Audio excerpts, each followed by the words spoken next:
So welcome back to an exciting tutorial I have today, and with the announcement of .NET Core 3.0, I thought I would take time to do the FizzBuzz challenge, and I'm going to use Blazor to do that.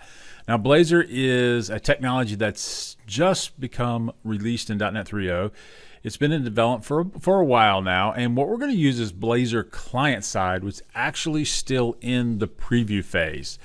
And so we're going to look at that, and let's show you what we're going to build today.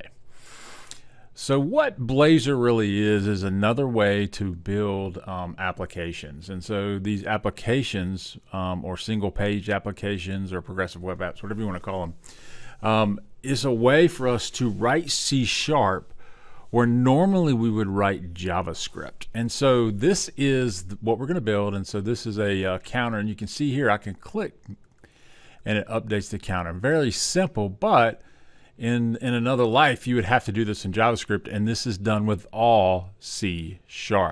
Again, here we're getting a some data from our C# function there, and it's pulling in some weather data. But what we're going to build is FizzBuzz, and if you know anything about coding challenges, FizzBuzz may be the singular most popular coding challenge ever.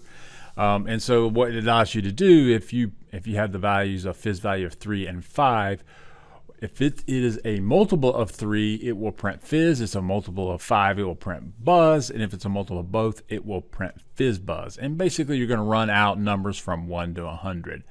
And so this is kind of what this is going to look like here for us. Make it a little bigger here. And you can see here we got this nice grid, and you can see here that 3 is a multiple of 3, and so we printed fizz. And 5, in place of 5, now we have the word buzz, because 5 is actually a multiple of 5. And if you go right here, 13, 14, and 15, 3 times 5 is 15, so that gives us FizzBuzz. So that's what we're going to build today, but we're going to build it with C#. And we're going to go over a couple of things that I found pretty useful, which is two-way binding and things like that, and how that's accomplished, and how this is type safe inside of this front end here. So it's kind of cool. All right, so let's get started, and let's look at FizzBuzz now with Blazor. Blazor is using a technology called WebAssembly, and WebAssembly allows us to take our C# code and compile it down to JavaScript. So that's very cool.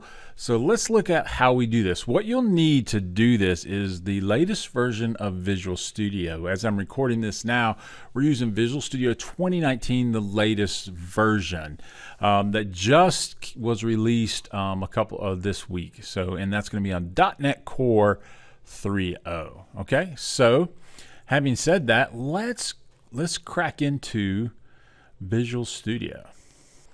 Now what you'll see here is you're going to get a start screen, and what I'm going to do here is I'm going to say create new project, and I have installed the templates for Blazor, and that gives me these new templates here. I will give you the command that you need to run in your console, in your project manager console, or you can look at the docs for that, but that'll be attached in the down here below in the comments. And so what I'm going to do is I'm going to pick the Blazor app template here, and I'm just going to call this, and I'm going to go ahead and put this in a place that I want it. You know, I've got my standard code here. All right, and so we've already got FizzBuzz Blazor, so let's put it in here. And I'm going to put it FizzBuzz Blazor.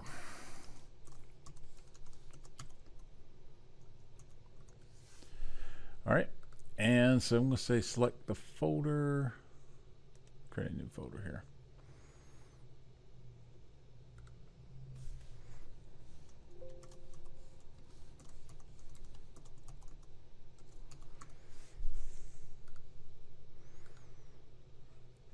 Okay, cool. So we select that, and so now we've got a folder. We're going to call it, and we don't want to call it Blazor App 1. We'll just call it FizzBuzz Blazor. Kind of cool.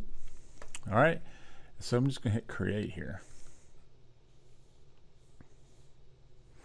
And what this is going to go ahead and set up an application for us, and pretty simple. And it's also going to ask us which type of app we want. And so we're not going to use Blazor Server. We're going to use Blazor WebAssembly because that's actually the cool thing. And again, I'm going to iterate, this is in preview. And it looks like this will be probably released sometime next year in November 2020. So we're about a year ahead, but that's okay. I think right now it's very useful for us to look at this technology to see what's coming down the pipe and where Microsoft's going for it. Because it looks like Microsoft has very big plans for Blazor Server and Blazor WebAssembly. So I'm going to use the WebAssembly side because that's the cool one, and this allows us to run C# in the browser. All right, so it's going to create a project here, and voila, we've got a project. And let me pull this over here to see kind of what it created for us.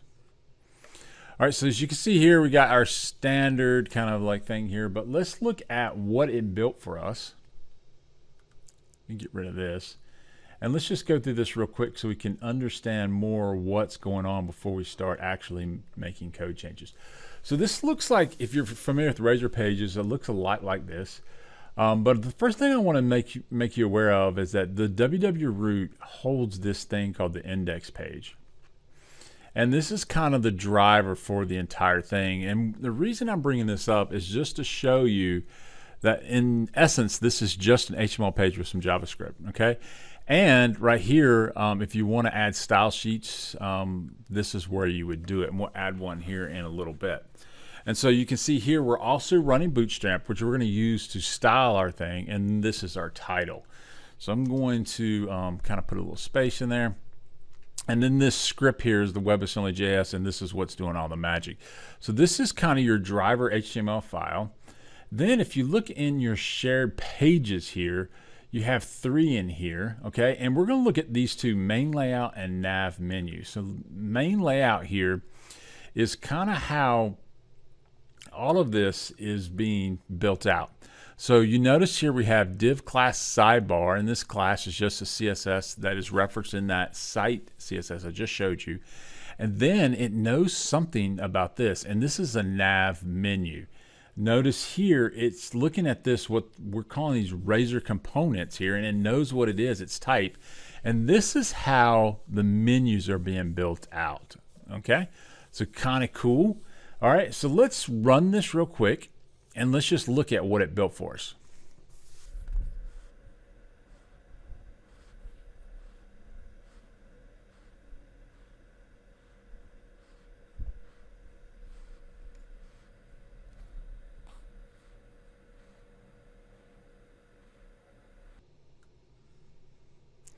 Okay, so this is finished here.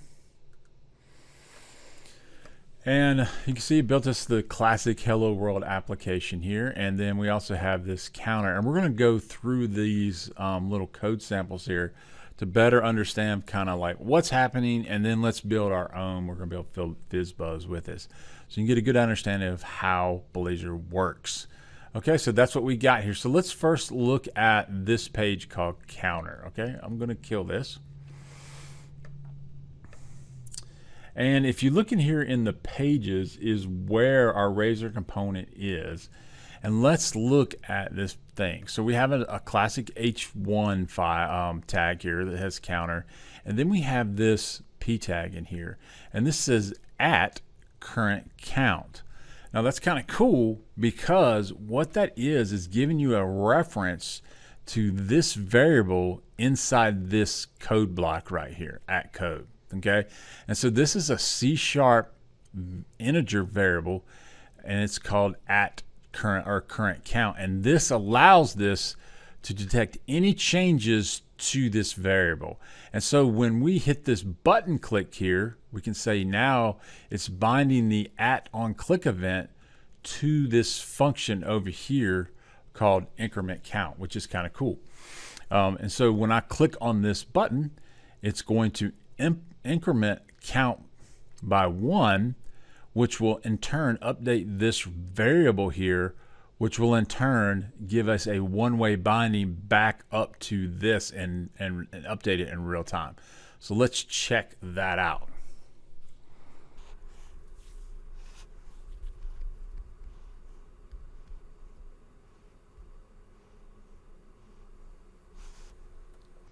Okay, so when I click this, look at this. So this is changing right here. Now notice I didn't have to write any JavaScript code. It just detected the change, and because it's bound to that variable in the code, it updates the screen. And that's kind of cool. Normally you would have to do JavaScript to do this, and now you do not.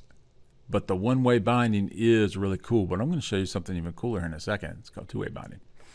All right, so that's kind of how that page works. Inside the fetch data one, you can see here we are injecting an HTTP client, and this is how you would inject things that you want this to do. And we also introduce Razor code in our front end. If you're familiar with ASP MVC or Razor pages, you'll be very familiar with these ats that allow you to sprinkle code inside of your markup here. And this for each loop is looking at something called forecast and then looping over that and showing this forecast. So look at this. In the at code block, we created an array of forecasts.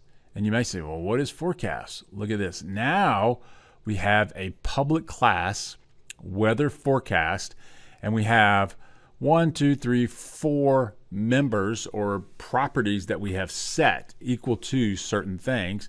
And then we're using our HTTP client to get a JSON file off disk here.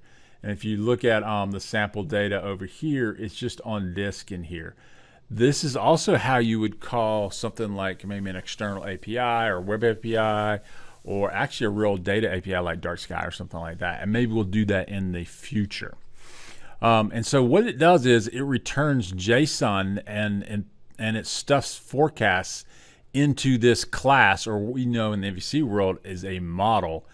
Okay, and now because I have an array of these, this array of JavaScript has created a bunch of weather forecasts in here, and it's now bound to this data here. So let's look at what happens here, because it's kind of cool.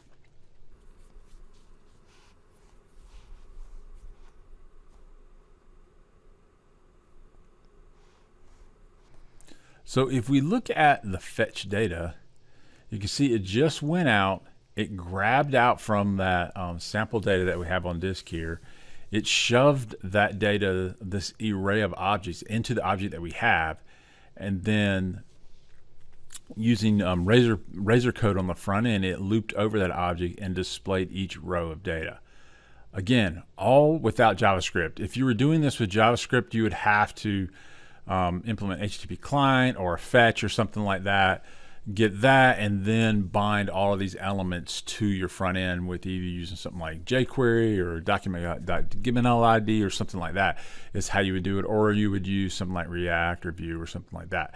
But now we can do all of this with one language, one technology, C#, and we think that is pretty cool in what it's doing. But let's write some brand new code, okay? So let's look at this, and let's write FizzBuzz with Blazor and .net. Okay, the first thing I want to do is just show you kind of how we would change the UI of the default project, make it kind of our own, just to show you how that kind of works. It works just like as you would expect if you're used to coding. You can do this with the styles in here. But also the reason I'm going to do this is because I'm going to show you something that I learned the hard way and how this kind of works. One of the limitations with Blazor right now, currently in the preview state, and that's why it's preview. It's not ready for prime time quite yet. All right, so what I did was I went ahead and changed the colors of this linear gradient. This is the purple, and that's kind of the color Microsoft is jamming right now. And what I want to do is I just want to change that to something that I like, a little blue color or something like that. And I'll just comment this out. And I'm going to release all this code on our public GitHub. So you can go download this, and the link will be in the description below. so that you can play with this as your leisure.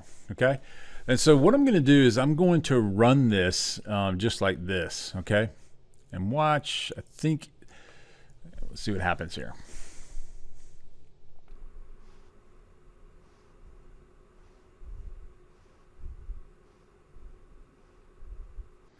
So now that you see that I've changed the color here, but I want to show you something that I ran into, and this may save you a little bit of frustration if you're trying to style something, you're trying to get around styling, and you're working with CSS pretty regularly. If you've been used to something like VS Code using JavaScript and HTML, you notice that you can just kind of save the JS and it just kind of works.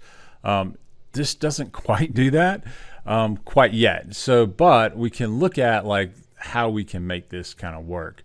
But there is a big pro tip here that I want you to think about. So I'm going to stop this. And one thing that I was in the habit of doing when I'm running Visual Studios is I just click here and hit the run button, or I hit F5. And basically what that does is that runs that with debugging. Okay. Now if I don't, and something that's not supported with the preview right now is running it under the debugger. So when you make changes to a style sheet where you think you could just refresh the page and it would work, it does not. Okay, and so like and so let me show you how that kind of works. Right, so let's get this running again. I shouldn't have closed it. It does take a second to compile depending on how fast your machine is. And just to give you, I'm using a Surface Book 2 here, hoping for the announcement next week for some new hardware. It'd be kind of cool. And so we've got the blue going on here. So I'm going to go over here and I'm going to change this back to the purple. And I'm going to show you what it does. And I didn't know how this, and it took a little bit of Googling to do, and a lot of people trying to figure this out. And it just wasn't apparent right away, and I'm hoping I save you some time. So I saved my CSS. Now normally you would expect to be able to just kind of like maybe refresh the page and it would go back to purple, and it did. Okay, so that's working now. All right, let's set it back to blue. And my point is I think you need to run this with Control F5 instead of just F5. And that way that your changes will always be reflected. And it doesn't always do that like you think it would.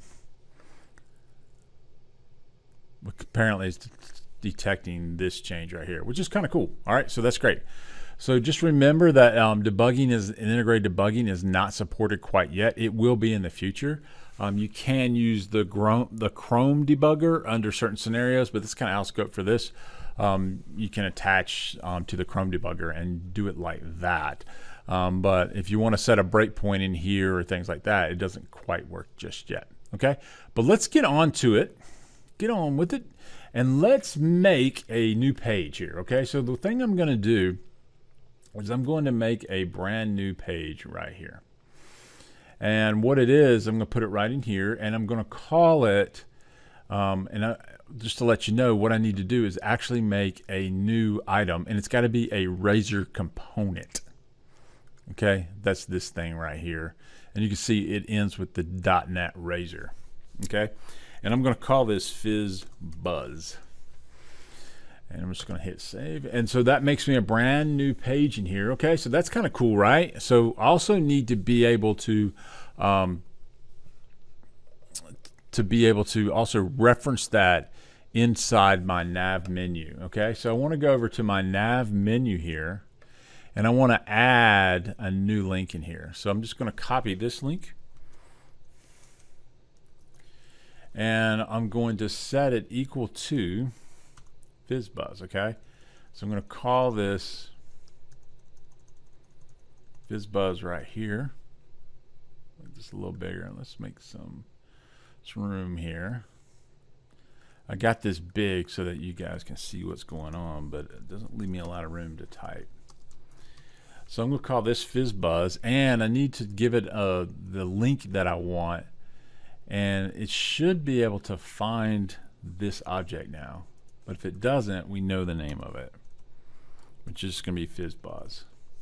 And so it's looking at how it's looking at these URLs here, and it's using the objects for the URL. And so I'm just going to call this FizzBuzz, and it should work just fine that way. Okay, pretty neat. Okay, and then let's see here, let's put a little space right here, FizzBuzz Blazor. Let's hit save. And I think that's what we can do right now. We can just set it up. Okay, now we do also need to set up a like how we navigate to this, and this is going to be our page directive at the top here, which kind of sets up our route for this, so it knows where to go. And so we're just going to call this @page @FizzBuzz. If you look at fetch, it has the fetch data, and then the counter has the same thing. Okay, it's not case sensitive, so we can just do it like this if we want to. And that sets up our routing so the page can be found. So let's see if we did this correctly and run it. And now we have, now we can get, after we do this, we can get on writing our code. Write some C# in the browser. Kind of cool. Now, one thing while this is loading that you want to think about is WebAssembly is also going to be supported by all the major browsers. So WebAssembly is not just a Microsoft thing. It's going to be supported by a number of languages. So it really is something that's coming down the pipe that if you're writing code for a living that you probably need to be aware of where this is going and where the market's headed. I'm sure other languages are being ported and are ported to WebAssembly. It's just that Microsoft is really going down this road of putting C# in the browser, which I think is cool.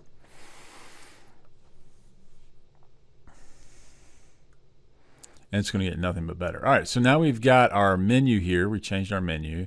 And hopefully, if I did it right, we now have, hey, there's our page there. And we notice that the route is FizzBuzz right there. Okay, kind of neat.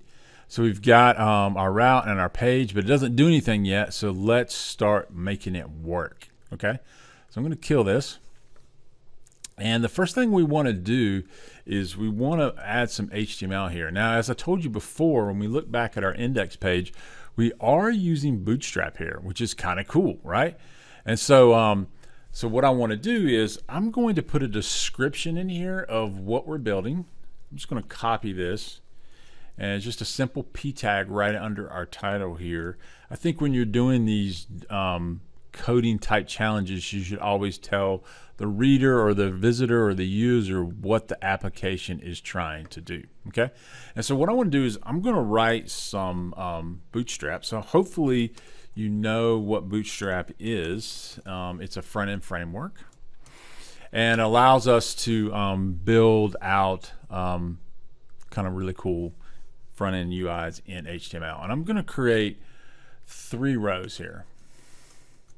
All right, and 3 rows, and then inside the first row I'm going to put like a column, and then how you do that in a column, and then I'm going to just say 3, and inside this div tag here I'm just going to say Fizz value, and this is just my kind of my label here. If you wanted to use field sets for this, you could. Whatever you want to do here is fine with me. I'm just going to do it like this for real quickly here. Okay, and then what I want to do is I'm going to take this column here, and then I'm going to make an input box. And again, this is all HTML. So anything that you're normally used to doing in HTML, you can do in Blazor, because we're using HTML as our front-end language. All right, so that's kind of cool, right? All right, so now what I want to do is I'm going to copy this, and let's just get the HTML going here. And let's do the other one real quick, and then we're just going to change it to buzz value. And still it's the same type. It's a number, and that's it. And so let's look at putting our button on here. So I'm going to cut and paste some code here. Again, this is just HTML, and I've got an on-click event in here. Okay, so this is my on-click handler. It doesn't do anything yet, and notice now it is complaining like crazy. It's saying the name FizzBuzz does not exist in the current context. And that is because we haven't written our C# code yet. So this thing is already looking in the code block for something, okay? And that's kind of cool, because this means that our code can be type safe. If you've been on JavaScript land before, you know, you can type anything you want and doesn't know about it until you run it. All right, so let's look at creating some code here. And what I'm going to do is I'm going to create a couple of privates here. So I'm going to say private int, and then this int is going to say fizz value. And what we're going to do is this are the variables that's going to hold the values that the user enters. I am going to set a default to 3. And I'm going to say buzz value equals 5. Okay. Pretty simple, right? And notice here that we still get all of this really cool Visual Studio performance, where it gives all this great IntelliSense. All right, it's pretty neat. Makes it really easy. So if you're used to doing coding in C#, this is going to feel really familiar to you. Okay, so what I want to do is I want to go ahead and create our function called FizzBuzzit, just to show you how this kind of works.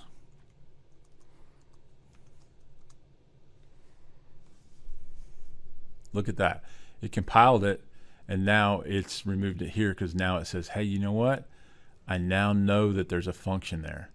So that type safety is really, really cool. This thing is compiling as we go, just like you would expect if you're writing an ASP page or a Windows page or whatever you're doing in your real job. It's pretty neat. Okay, I think that's a vast improvement over pure JavaScript development, and that's, for me, that's worth price of admission almost when it comes into to doing this. Kind of cool. All right, so now what I want to do is I want to set up two-way binding. Now, what I showed you with the counter was a one-way bind, okay? And that was just by putting the @ sign in it. But a two-way bind means that I want to be able to impact these values of these variables from the UI, and if they change inside the code, I also want them to come back to the UI. So it goes both ways, from the UI and from the code base back out to the UI. And that's achieved by doing this. So you have this thing called a bind statement. And you notice here we get IntelliSense right here with as we're typing, just like you would expect. And what I'm going to do is I'm going to say this input box is bound to fizz value. And I want you to notice here that it found it too. So it's referencing this type already. And I think that is really cool. All right, so now the next thing I want to do is I want to say @bind again, and I'm going to make that equal to buzz value. All right, and I'm going to go ahead and use the autocomplete here just to show you, if I click on it, that it found it. Okay, kind of neat. It's compiled, and this is referenced in here in our code, and it knows exactly what we're talking about. So that is our UI in there, pretty much. And so the other thing that we want to do is we want to go ahead and set up kind of how we're going to hold this, how we're going to pass values from the front to the back. Okay, so let's create a class called the BuzzItem.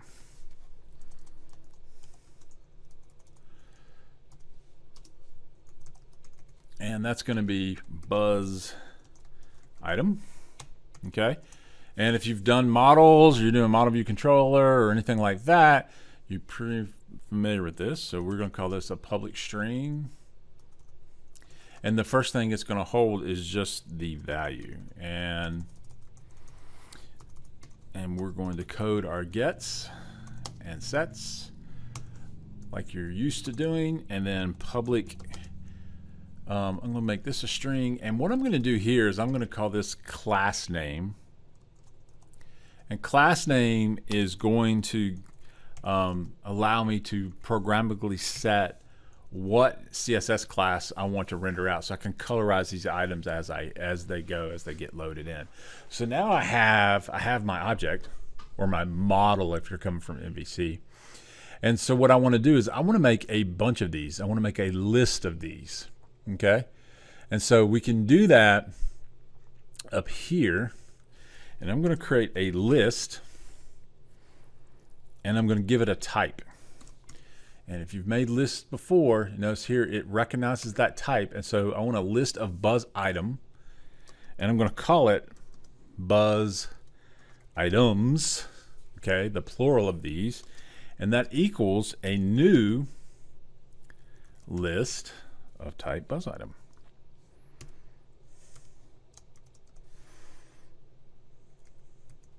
See what I'm talking about? If you are coding C# on a daily basis, that this is going to be really easy for you. And if you've been not what you'd say not the most advocate for JavaScript, and you've avoided front-end development because you didn't want to invest your time in learning JavaScript, or for whatever reason you didn't like it, now this gives you a really easy way to get into front-end development once this goes into production, which I think you're going to see this in production sometime in November 2020. Only a year away, and it's kind of cool. And I'm sure there's going to be lots of announcements coming out. So what I'm going to do next is I'm going to have a couple of Boolean values that I'm going to create, and I'm just going to create these to false, and I'm going to create my buzz value to false. And I'm going to use these in my test to determine whether I should print fizz or buzz. Okay, pretty easy. All right, so now let's get into writing our main function here, and let's write some code. All right, so the first thing I want to do is, I know that these BuzzItems, since it's going to be bound up here, I do need to see if in fact it's empty or not, because one of the things that you'll run into is it's bound to the object. We need to empty it out every time in case the user kind of changes the values, and we'll show you that in a second. All right, and so if count is greater than 0, so if the BuzzItems is greater than 0, the count of this array that we've created. And look at this, it's compiling as we go, and we're using standard C# here, man. I mean, it's kind of cool. So if I have a greater count, and this has been clicked again, I have more than one item in it, then what I want to do is go ahead and clear it. And we know that with a list, we can just call clear. Look at this type ahead. Like, if you've been in JavaScript land, this is kind of cool. Makes it easy, makes you very productive. All right, so the next thing I want to do is I want to make a for loop from 1 to 100, and I want to display if it's a multiple of the value entered, then I want to display fizz for the fizz value, and if it's a buzz value, I want to display buzz, and if there's a multiple of both, I want fizz buzz. Okay, and this is pretty easily done. Now, I created a FizzBuzz, a 90-minute tutorial on the multiple ways to solve FizzBuzz. So if you want to go look at that, we'll reference that as well. I did that in JavaScript if you want different algorithms to solve this, and you came here just learning how to solve FizzBuzz. I'm going to use one of those today. I'm not going to do all 4. I'm just going to use one of them. And so, but I want to use a for loop just to show you kind of how we can use C# inside the browser. So I'm going to start at 1, and I'm just going to create a standard loop here, and it's got to be greater than or equal to 100. Okay, and then I also want to add 1 to I every time it loops around. So this is my main loop that's going to loop over and print out numbers. Okay, so the first thing I want to do is say fizz, and look, it's finding my Boolean here. And I'm going to say, I'm going to set that equal to, and I'm going to bracket this up. You don't really have to, but I like to, just so that's more readable. And I'm going to use the modulus operator, okay? And so I'm going to take the number that's coming in, and I'm going to test to see if modulus fizz value is equal to 0. And as you know, equal is a comparison. It's not setting a value. Now what this is doing is, if you don't know, I modulus, that's what this operator is, fizz value, will return the remainder of the division. So like if I into the Fizz values remainder is 0, that's meaning it's divisible by it. So if it's 3 and then the modulus in the Fizz value, the value the person entered was 3, that would return 0. In that case, we want to print out Fizz, okay? So, but we want to do the same thing for Buzz. And we just want to change which value we're checking. And it's going to be the Buzz value. Okay, so now for every number we're going to check in, we're going to get a true or false value here. And now we're going to use these true or false values to print something out. And so I'm going to write an if statement here to do this. Okay, if Fizz and Buzz, meaning they're both true, I'm going to add to the list, okay? And I'm just going to copy this right here. I'll put this in here so we don't watch me type a lot. All right, so it's a little bit lengthy. I'm going to move it over here a little bit and maybe squeeze this out. Okay? So now what we have is we have class name, and notice here it's not type safe. I think it is type safe. So that, look at the, watch this, kind of cool, right? If you're doing JavaScript, it would just blow up after you ran it. Kind of neat. Okay. So BuzzItems.add, I'm going to take the list, this list that I had up here, and I'm going to add a new item, which is a new Buzz item, which is a new one of these in this public class, new object here. And then I'm just going to say the value is equal to FizzBuzz because both of these were true. And then the class name is FizzBuzz, which is, we're going to use that for CSS. Okay. So then the next thing I want to do is I want to test my next condition, which is if it's just Fizz. In other words, like Buzz is false, but Fizz is true. Let's do some stuff here. I'm going to take that same kind of code here, except this time I'm just going to change the value is going to be Fizz, and this class name is just going to be Fizz. Okay, and let's get that right. And then I'm going to do the same thing, and you can see where I'm going. Buzz.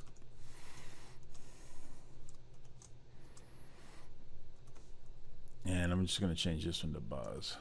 So the value is going to be Buzz. I got to get my class name right.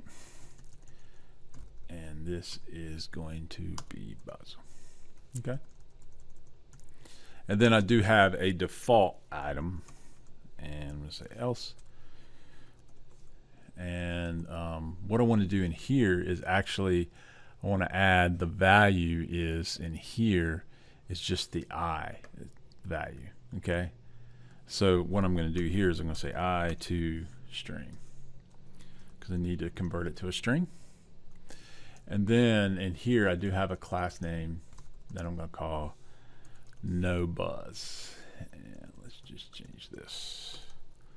Type safe. That is FizzBuzz. Okay, so that's pretty much the entire code if you're looking at solving this challenge, how you do it. Okay, pretty neat. All right, so what we need to do next is how do we display this to the screen? So normally what we would do is we would return from a function in JavaScript with an object, and then we would loop over that object in the front end. Well, this sort of not going to have to do that in here, but watch this. It's kind of cool. All right, so the next thing that I want to do is I want to create some a table to hold these values that we showed you in the example. All right, so what I can do is, first thing I want to do is if I'm running this before they've clicked the button, the FizzBuzz button right in here, I don't want this code to run. Okay, so I want to make sure that the Buzz items dot count is greater than 0. Okay, so that's going to drive everything that we do in here. Now look at this. Because of the way this is working, this right here is referencing this right here in real time. So as this updates, this will change here. So it's bound to this item. Kind of cool. Again, I keep saying that, but I just want to kind of like get it into our heads here, how this works. All right, so I need a little bit of UI work here. I'm going to create a class, and it's going to have row, and then if you know something about Bootstrap, I'm going to put a margin on the top here, PT5. You don't have to do this, but this is how I did it. The thing I'm also going to use is I'm going to use a table to do this. So one of the things that you do is you have a couple classes that we can use here, and one of them is going to be table-responsive. And you can see here it knows we're using Bootstrap, so it's aware of those classes. And then inside of here, I'm going to create a table. And I'm going to put some styles on this table too, okay? So just bear with me while we do this part, and this is all just kind of Bootstrap. First off, it's going to be table, then it's going to be table-striped, and that's so that you can tell the difference between the rows. It doesn't all run together. And then I want them bordered. And then I think finally I do want table hover, so that when you hover over the mouse, it looks, you can see the color change. And then I'm also going to use this thing called table small, so that it kind of reduces the padding between the rows. Okay, and so the next thing I want to do is I want to create a T head, so that we have a way to title the top. You could use this for column headings or whatever when you're using this, but we're just going to make one thing that says results for FizzBuzz. So my T head is going to have a class on it, and it's going to cover 10 rows. So I'm going to call span this. Actually, I don't need a class for that. I just need to call span this equals 10, because I know that I'm going to make 10 columns here in a second. All right, and then I'm going to just say inside this is going to be results for FizzBuzz. Kind of cool. All right, so that's our column heading. All right, and one last thing here. I want to do this. I want to make it dark, so you can do that by doing you can use a Bootstrap style calledthead-dark, and that'll make it black with a white on it. And so now we need to do is set up our rows. Okay, so what we want to do is we want to loop over this buzz items here. So check this out.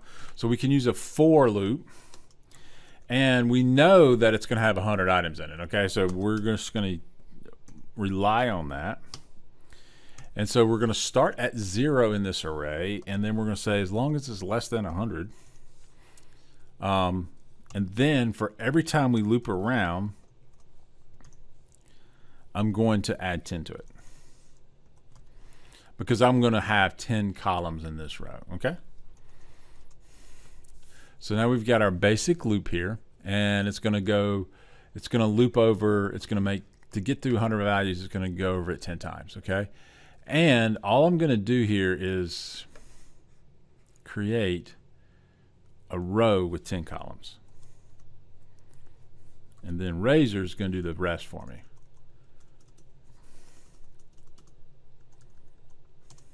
Okay, now check this out.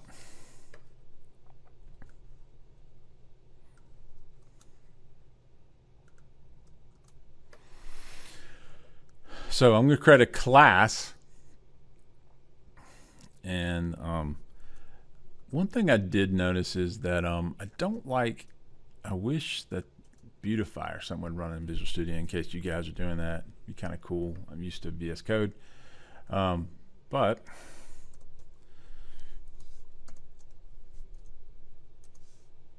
let's get this spelled right.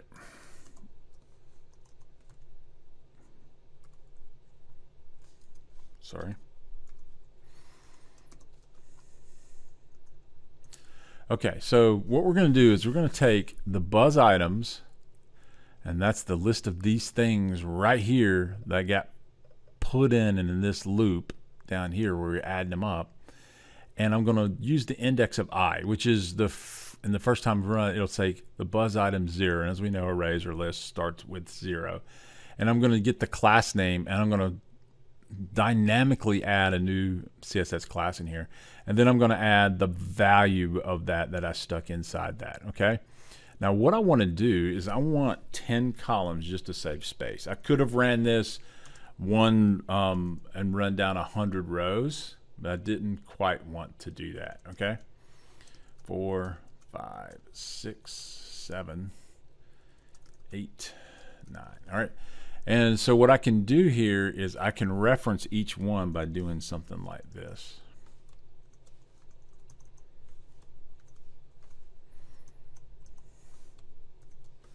And what I'm doing is I'm just basically going to the index of the array, finding the one that I want and displaying it. Okay. And I'm just going to use an algorithm here for display purposes to show the ones that I want, so I can have something a little bit easier to read than just 10 items running down the page. Okay, let me get one more here.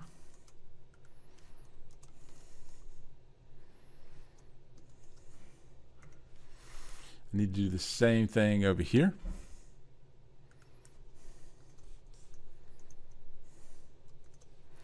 And this will get the correct value in the array.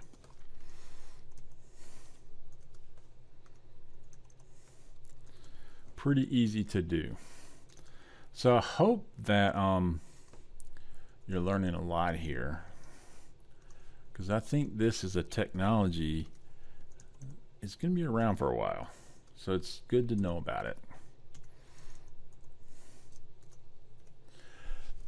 All right, so that is our loop here. Okay, and again, I'm going to keep trying to keep these tabs in here. I think they should be in here.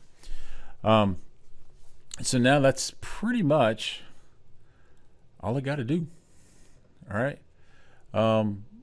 Let's make sure that we put this in a T-body, because I think that would be important. And so that we can make sure that this is formed right.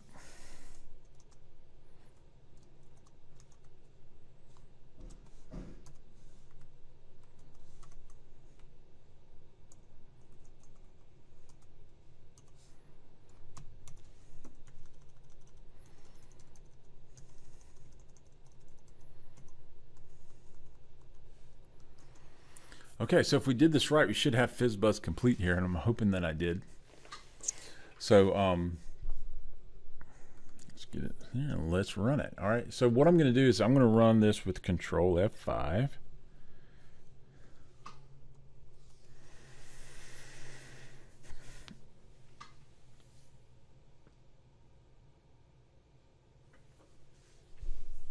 And let's see if it worked. Just building my code, pushing it down into JavaScript for me.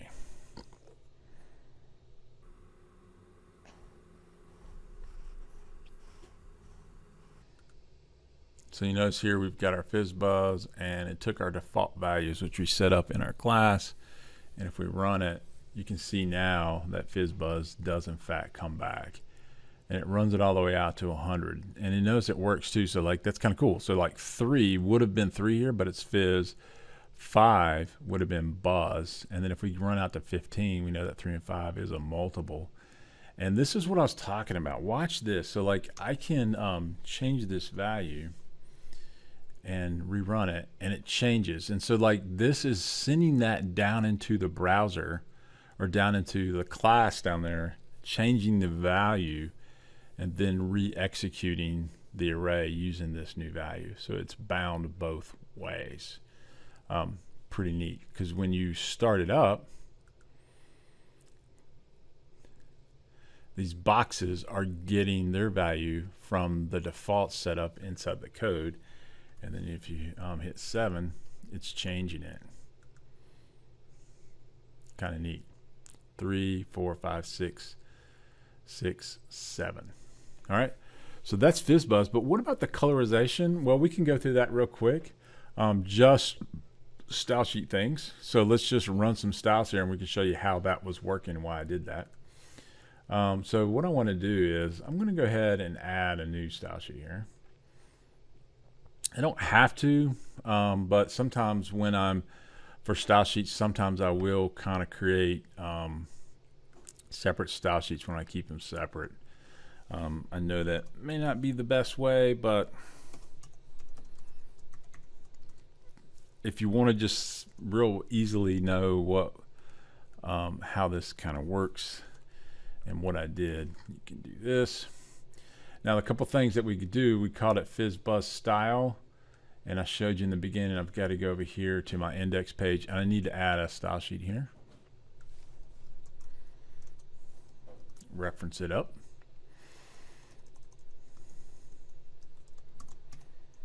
And see, it noticed it found it. Cool, right? Kind of neat, makes it real easy. So now we have our style sheet is referenced in our main driver HTML page. The thing that we want to do now is just add some styles, and we're not going to style the body tag. These are just the styles that that I created, and I'm just going to pop them in here. And so I just made some selectors here, FizzBuzz, color fuchsia, and I made it bold. If the fizz value is Dodger blue, dark green, and black, you can change these, make it your own, whatever you want to do. Save. And let's run this one more time. And let's see what it does.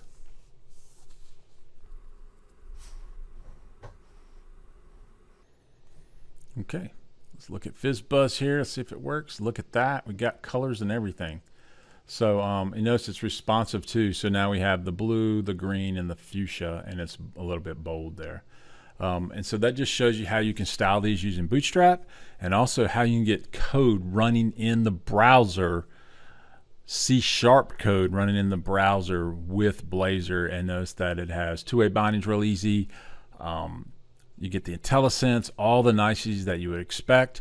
I will say this is in preview right now, so you can't really run projects on this until sometime next year, but you can tell where this is going. This is really cool. I would love to see your feedback in the comments and tell me what you thought about, what you think about Blazor and where it's going. And if you have any questions, we'd love to integrate with you there. Just remember to subscribe if you to get some more great content from the channel here.